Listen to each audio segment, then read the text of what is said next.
So hey guys, আসসালামু আলাইকুম। আপনারা সবাই কেমন আছেন? আশা করি ভালো আছেন। আলহামদুলিল্লাহ, আমিও ভালো আছি।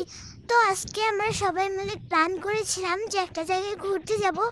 আমরা এসেছি রংপুর টার্মিনালের কাছেই একটা রেস্টুরেন্ট আছে। সেই রেস্টুরেন্ট এত সুন্দর যে তাদের খাবারের মান পর্যন্ত অনেক অনেক সেই। এখানে একটা মহিলা, চাইলে আপনারাও চলে আসতে পারেন রংপুরে।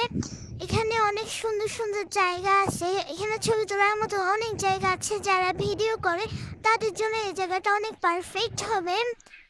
আমরা একটু রেস্টুরেন্টের বাইরেটা অনেক সুন্দর করে ঘুরে দেখতেছি যে অনেক সুন্দর সুন্দর জায়গা আছে কিনা।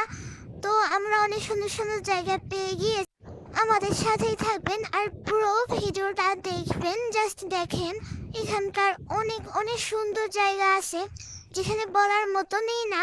এত সুন্দর এত সুন্দর জায়গা, এখানে বসে মনটা যেন শান্তি হয়ে যায়। এত সুন্দর আবহাওয়া।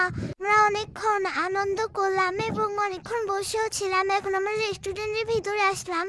আসার পরে এদের ভিতরে এত সুন্দর একটা জায়গা এবং এত সুন্দর পরিষ্কার পরিচ্ছন্নতা রেখেছে যে এদের রেস্টুরেন্টে যে আসবে সেই পাগল হয়ে যাবে। এখানে আমরা মেনু কার্ড দেখতেছি। এখানে আমরা বসলাম। দেখেন তাদের খাবার পরিবেশন করার জায়গাটা কত সুন্দর। খাবার পরিবেশন করার জায়গাতেই তার পাশেই একটি বিল পেমেন্ট করার জায়গা আছে। এখানে অনেক আইটেমের খাবার আছে। আমরা অনেক কিছু দেখলাম মেনু কার্ডে। তারপর আমরা দেখতেছি এখানে কি কি আছে। অনেক কিছু খোঁজাখুঁজির পর আমরা সচেষ্ট একটা খাবার পেয়ে গিয়েছি। দেখেন আপনারা, এখানে আমরা নিয়ে নিয়েছি চাউমিন আর চিকেন। এখানকার খাবারের মান এত এত ভালো যে বলার মতন না। আজকের ব্লগটা আমি এখানেই শেষ করছি। আল্লাহ হাফেজ, সবাই ভালো থাকবেন।